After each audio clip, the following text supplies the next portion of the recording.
Hey, what's up everybody? Welcome back. My name's James and you're watching Blue Dog Aquatics. Now, you know, from time to time on this channel, we change it up a little bit. We talk about some of our animals that we have at home.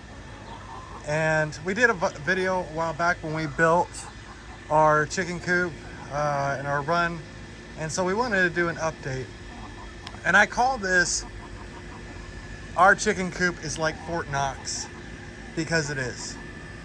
Now, nothing's really changed with the coop itself, and if you are new to this channel, we custom built this coop. It's 4x8 by 8.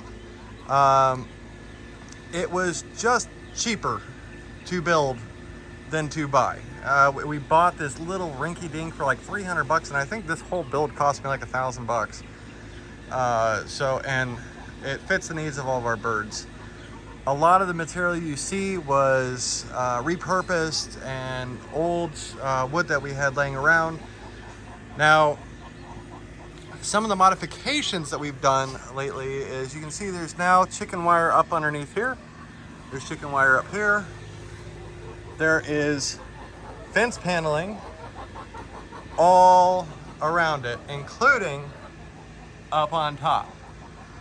Now, we also reinforced the roof. We needed something to tie the paneling to, as well as we noticed last winter that the roof was sagging. It didn't have a whole lot of support and it was tearing away, so we went and reinforced the heck out of it. Also, we put just a repurposed tarp up here. This gives the birds some shade. Don't mind my dogs.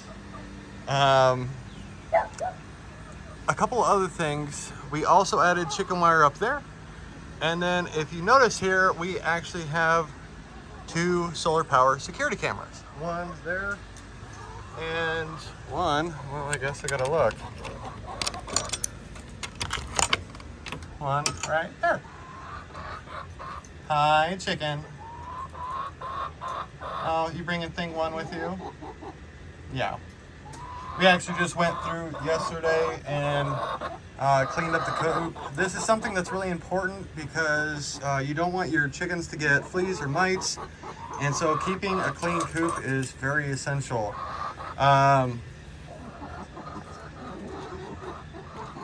You can see that we have a great production of eggs. It's funny because we have 6 lay bins, but they only use the first 3. This is Ducky. Hi, Ducky. I love your pretty cheeks. But yeah, all the wood you see here is repurposed. Now, the reason I say it's Fort Knox, and I will get to that here in a second, but you notice how we have now carabiners on the doors. It's not because of our dogs. What are you guys talking? Even the door is a nightmare to get open. We did switch to a bigger feeder. We used to have just one of the feed trays like over there that hang, but we actually went with this big one because that chicken, what?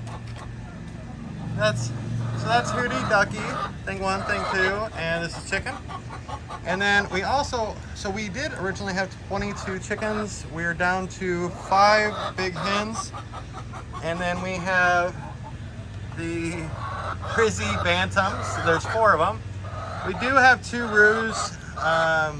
roosters. As long as they stay quiet, they'll stay alive. If not, they'll have to go. But that brings our total to 9 chickens. Now, we went from 22 chickens down to 9 chickens, mostly just because of egg production. We had so many eggs, we couldn't give them away fast enough. And it was just getting to be overwhelming. We were going through a 50-pound bag of food every week. It was just unreal. Now, you notice that there's a little run inside the big run. And that's because we had these bantams are still juveniles. They're not full-grown birds. Hi, chicken here. Hi. And so we did this to integrate the birds. They originally started in our garage in just a tub with heat, And as they grew, we finally moved them out, and we leave them out here. This door was closed. Now it's open because they're fully integrated. But we left the door closed that way they could kind of feel each other out, and the two different sets of birds could get used to each other. I also made a little coop out of repurposed wood as well, which did the job. But eventually the birds got big enough, we were able to open up the door and fully integrate them. We still keep water and feed in the small run. And then because it's been super hot this summer, we actually have two big, I think that one's 7 gallons and that one's 5 gallons of water out here at all times. One of the biggest things with having water outside, and that's also why they're underneath the tarp, is because the sun will actually hit the water through these containers and will actually form algae inside the containers. And so you're constantly cleaning and changing them out. We did add some cross support so that they can roost out here. And yeah, but back to what the main purpose of this video is we call it Fort Knox because we lost 7 chickens in about 2 weeks to a predator. Yep, as my daughter said right there, it was from a raccoon. It was getting in, it was killing our chickens, and then chickens do what they do best when there's somebody that fell prey, and they take care of the rest of the chicken. So we originally went, so the little Roo is trying to figure out his pecking order here. So we actually have one of the small hens, and she's still trying to figure out where she is in the bunch. But so I originally went through and I put fence paneling all the way around the outside. I thought that would solve the issue. Did it? No, it did not.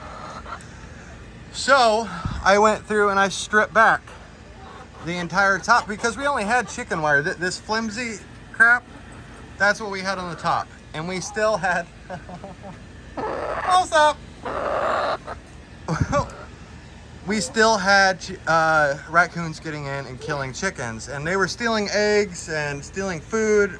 We kept coming out and there was food just everywhere. And so I went through with repurposed wood and reinforced the whole top to support the grate. And I thought, I still needed to leave this spot right here open for the door so that this tether right here wouldn't get caught. But then we came out and found another bird that had been killed. And after looking at the security footage, we found out that it was sneaking in through this little hole. And so I went through, reinforced this area. I also put bracing all the way around up against the coop to keep the raccoons out. And lastly, we did have a baby raccoon that got in. Now that's understandably because raccoons, I don't know if you knew this, but raccoons can actually stick their entire body through a 4-inch opening. These are 2x4. So the baby raccoon was able to get in. It was more scared than anything because it couldn't figure out how to get back out. Got stuck. Yeah, it did get stuck. And it was so annoying because it came in at like 1 a.m. That's what time my camera up here messaged me that something was in here. Come out, look at 1 a.m., nothing was in here. Come in at 2 a.m., we're in a notification, nothing was in here. It just did it every hour till sunrise, and we finally found it right here. So, when you are thinking about getting chickens, the biggest thing is making sure that your flock stays safe.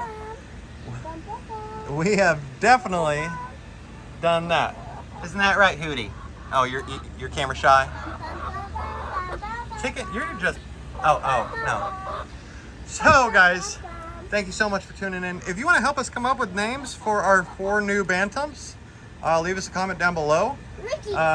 Ricky? You like Ricky? Well, we have 2 boys and 2 girls, so. All right, well, we still need 3 names. Look at that. Running behind the run. Eventually we will tear down this inside one to open it up more, and we do let our chickens out and graze. You want to say a few words to our viewers? Is that so? I'm a stinky poo-poo chicken. As always, guys, please consider subscribing. It greatly supports this channel. And as always, guys, I really appreciate each and every one of you. Thank you so much for watching. And Chicken says, I'm out of here. So we will see you guys next week.